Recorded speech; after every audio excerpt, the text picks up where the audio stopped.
The world was never designed to be fair. Every man senses it, though few dare to say it aloud. You've seen it yourself. A man sweats through his days, his hands rough, his back bent, yet his pockets remain empty. Another man moves through life almost lazily, and yet wealth follows him like a loyal servant. We're told it's about hard work, but if effort alone created fortune, every laborer on earth would wear a crown. That's the lie. The fairy tale sold to keep the masses obedient, chasing the mirage of merit, while the few at the top quietly play a different game. The question isn't how hard you work. It's what rule they know that you don't. Here's the secret. The dividing line, written in blood between the powerful and the powerless. Never trade your time for money. That's the first law of freedom and the first chain of servitude. Once you understand this, you'll never see a paycheck the same way again. Those who violate this rule sell fragments of their soul in exchange for temporary comfort. Those who obey it begin the slow ascent toward sovereignty. Don't roll your eyes and say you've heard it before. Ask yourself, have you lived it? Or have you been tricked into believing that selling your hours is noble, that obedience is virtue, that the straight path is the right one? Machiavelli warned 5 centuries ago that men are ruined when they chase what they should desire rather than what gives them advantage. Nobility doesn't buy freedom. Control does. Power does. And only those willing to bend the rules ever rise above them. Picture this. One man rises early, fights through traffic, clocks in, and works until exhaustion. He earns just enough to keep breathing until the next payday. But the moment he stops, when he's sick, tired, or simply human, the income dies. His chains aren't iron, they're direct deposit. Now picture another. He owns the building where that first man works. He doesn't even know his name. While the laborer sweats, the owner sleeps. While the worker prays for overtime, the owner's balance grows without lifting a finger. His wealth flows not from effort, but from structure. He obeys the one rule the other man breaks. He refuses to trade time for money. The poor sell hours. The rich sell nothing. They create engines, assets, systems, and networks that run when they rest. Think of the merchant princes of Venice who owned fleets that traded while they slept.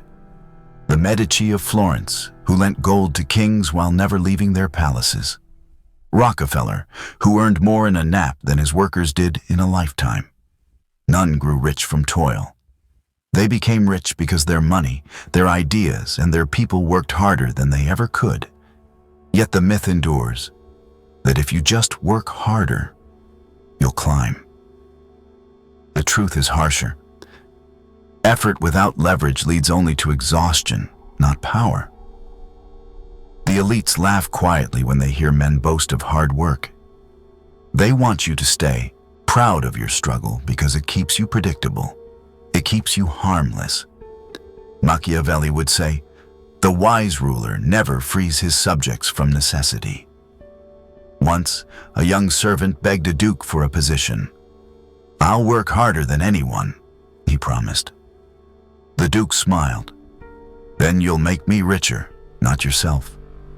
If you want wealth, make others work for you." The boy either learned or vanished into obscurity. That's the brutal arithmetic of life. Wealth isn't a measure of sweat, but of design. The poor build their lives on sand, trading minutes for crumbs. The rich build fortresses of systems that print gold even in their absence. Take away their titles, their businesses, their comfort. They'll rebuild.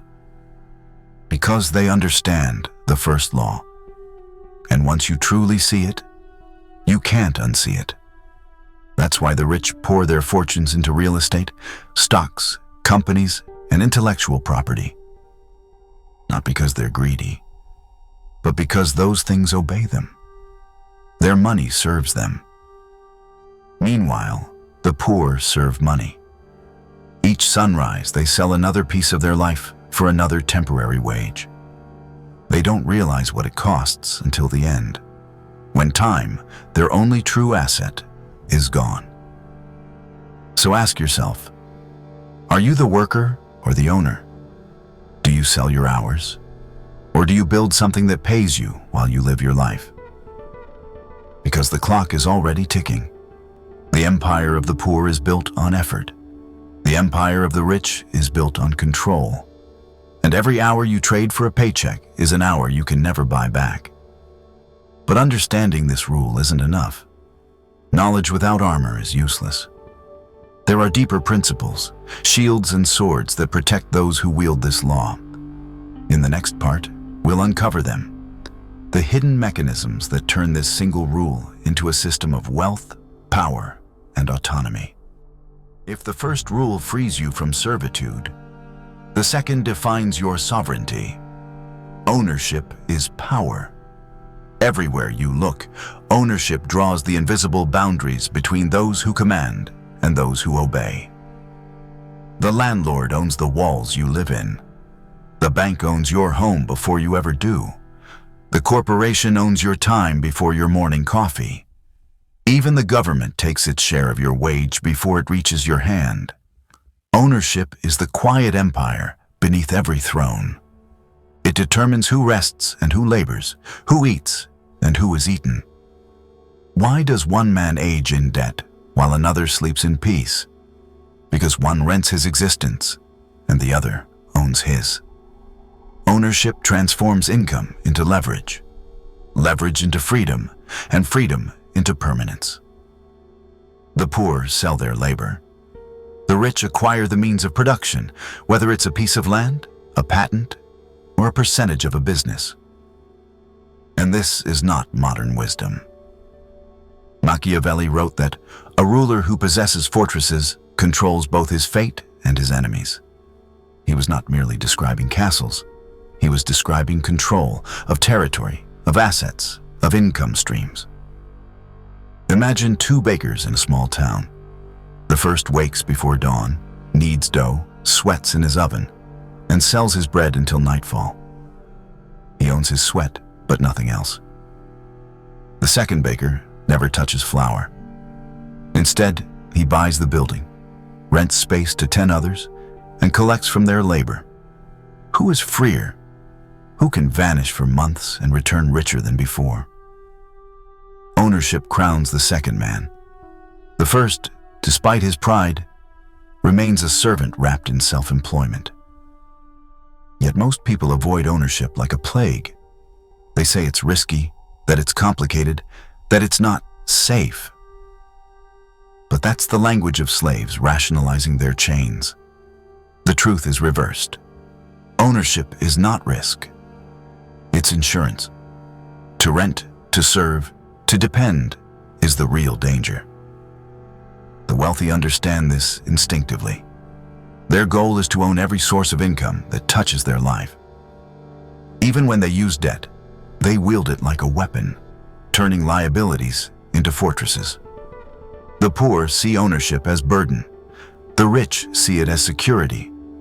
That single difference divides the two worlds. So the second principle is simple but brutal. Own more, control more.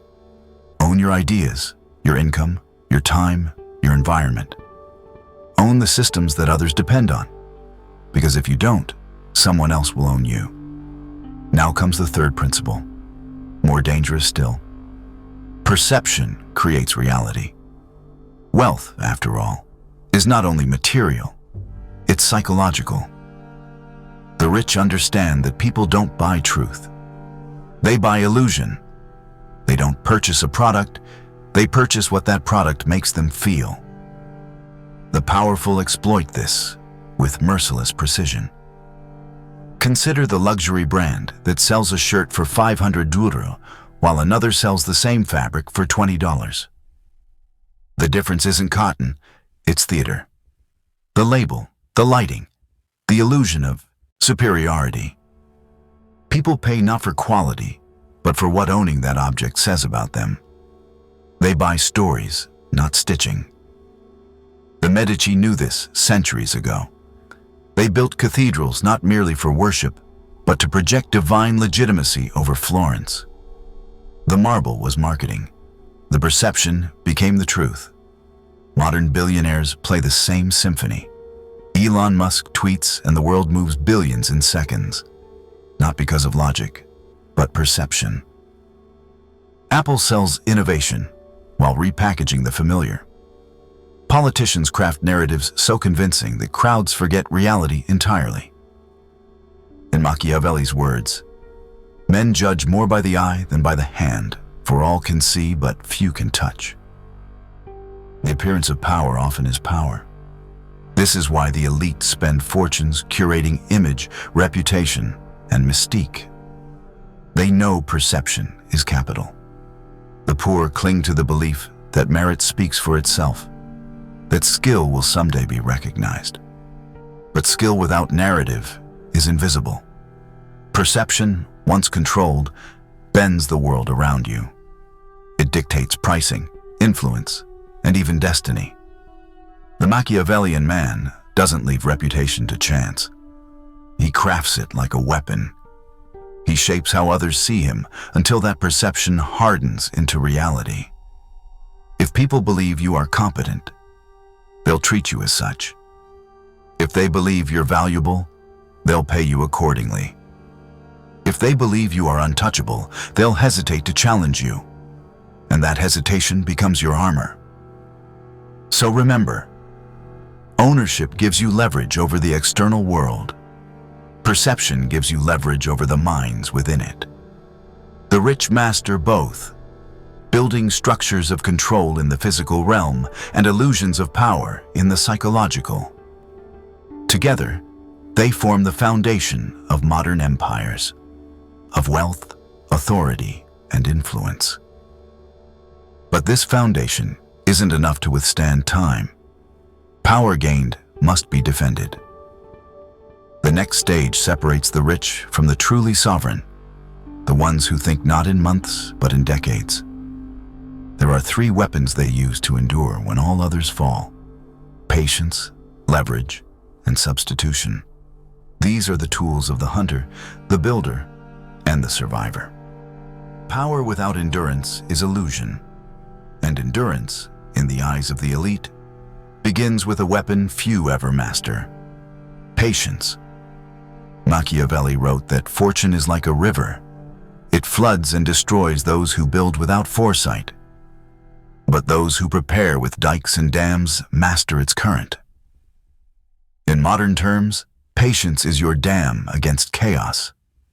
It's the art of waiting with purpose. The poor crave immediacy. They chase quick wins, fast trades, instant recognition.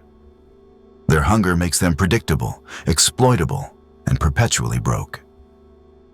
The wealthy understand that time punishes the impulsive, but rewards the disciplined. Think of a fisherman.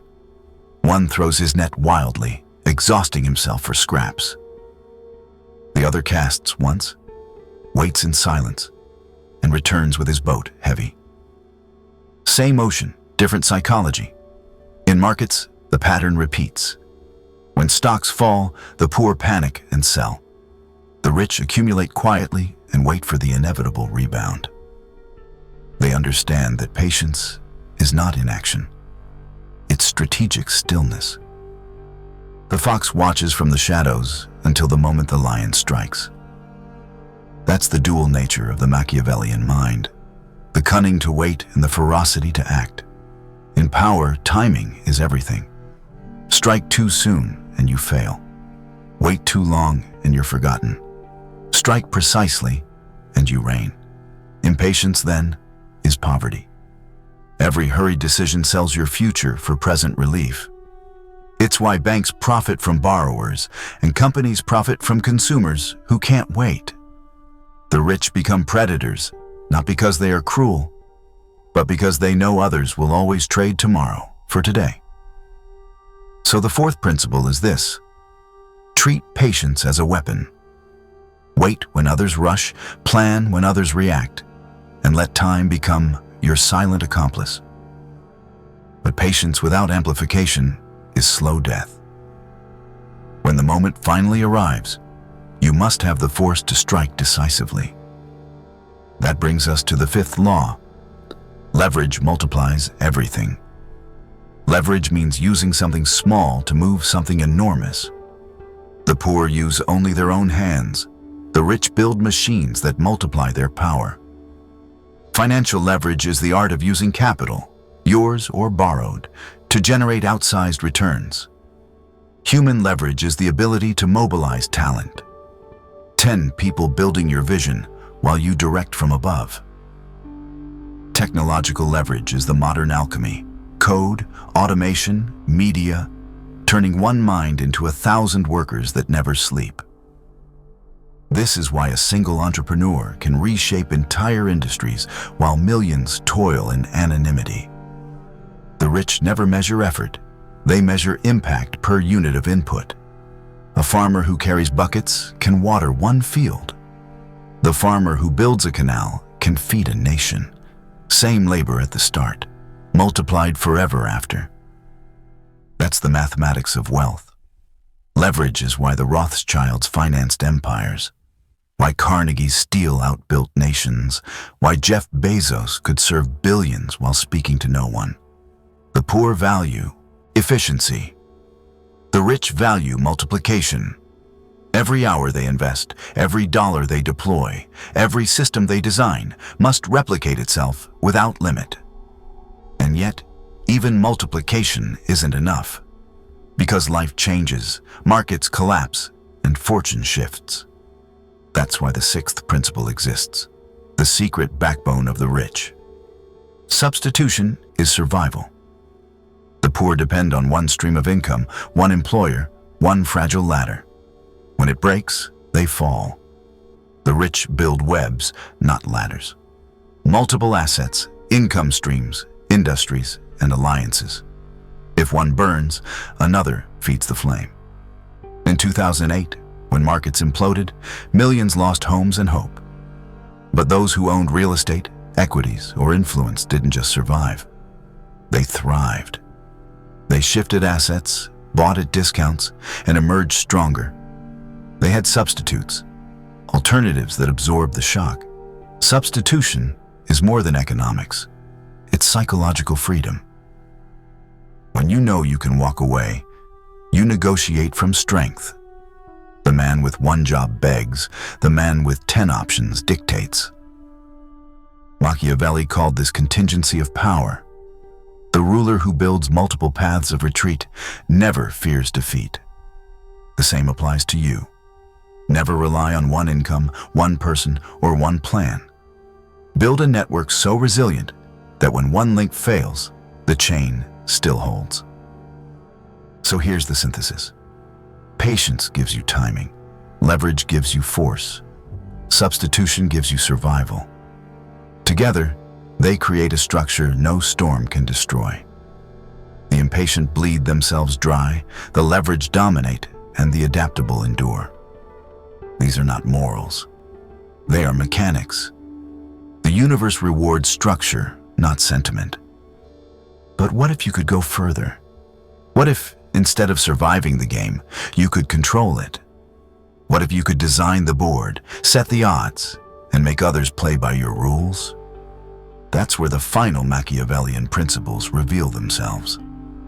The forbidden art of domination, silence, and transformation. Every man is born into a game he did not design. Most spend their lives playing by its rules, begging for fairness that will never arrive. But the few, those who rise, learn the seventh principle. Control the game, don't play it. The poor live by rules written by others. They wait for permission, follow procedures, and cling to fairness like it's justice. The rich laugh because they know fairness is fiction, a story the powerful tell to keep the obedient quiet. Machiavelli warned that those who rely on chance are ruled by it. Those who design it command it. Look at the casino.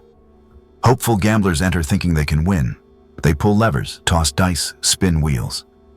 But no matter who plays, the house profits. Why? Because the casino built the game.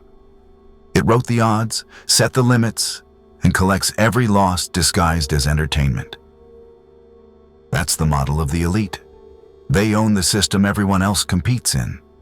Politicians shape laws, billionaires shape platforms, corporations shape your reality. The poor curse the system. The rich are the system. This is why the powerful buy influence instead of begging for fairness. They fund campaigns, shape regulations, and rewrite the rules to protect their throne. In Florence, the Medici did not run for power. They purchased it. In Silicon Valley, the founders of trillion-dollar companies didn't join the table. They built it. And you, if you wish to ascend, must learn to stop playing within boundaries designed to contain you. Build your own field, your own system, your own rules. Because if you can't own the field, you'll always be a pawn on someone else's board. The eighth principle deepens the blade. Exploit weakness without mercy. Most people hesitate here. They want power, but not its price. They want victory, but without domination. But Machiavelli said it plainly. A prince must learn how not to be good.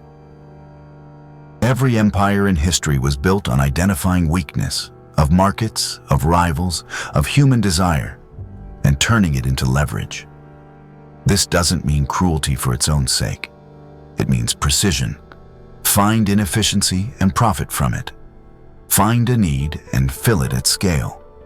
Find ignorance and monetize the solution. Apple sells simplicity to the overwhelmed. Amazon sells time to the impatient. Every empire begins with exploitation, not of people, but of opportunities others are too timid to see. Nature itself rewards the predator who moves first. The lion doesn't pity the gazelle.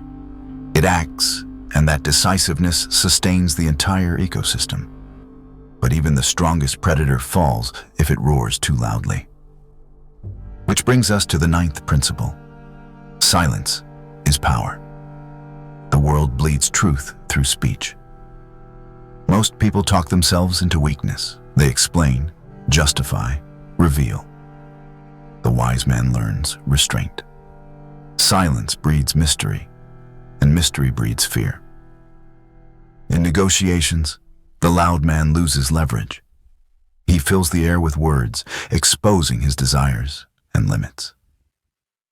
The quiet man watches, calculates, and lets others reveal themselves. The rich understand this instinctively. Their power grows from their opacity. They move quietly, announce little, and let outcomes speak in their place. Machiavelli cautioned rulers to speak only when words serve necessity. Loose tongues undo kingdoms. Strategic silence builds them. Silence also fuels perception. When you speak less, people imagine more. They project strength, intelligence, or danger where there may be none. That uncertainty is control.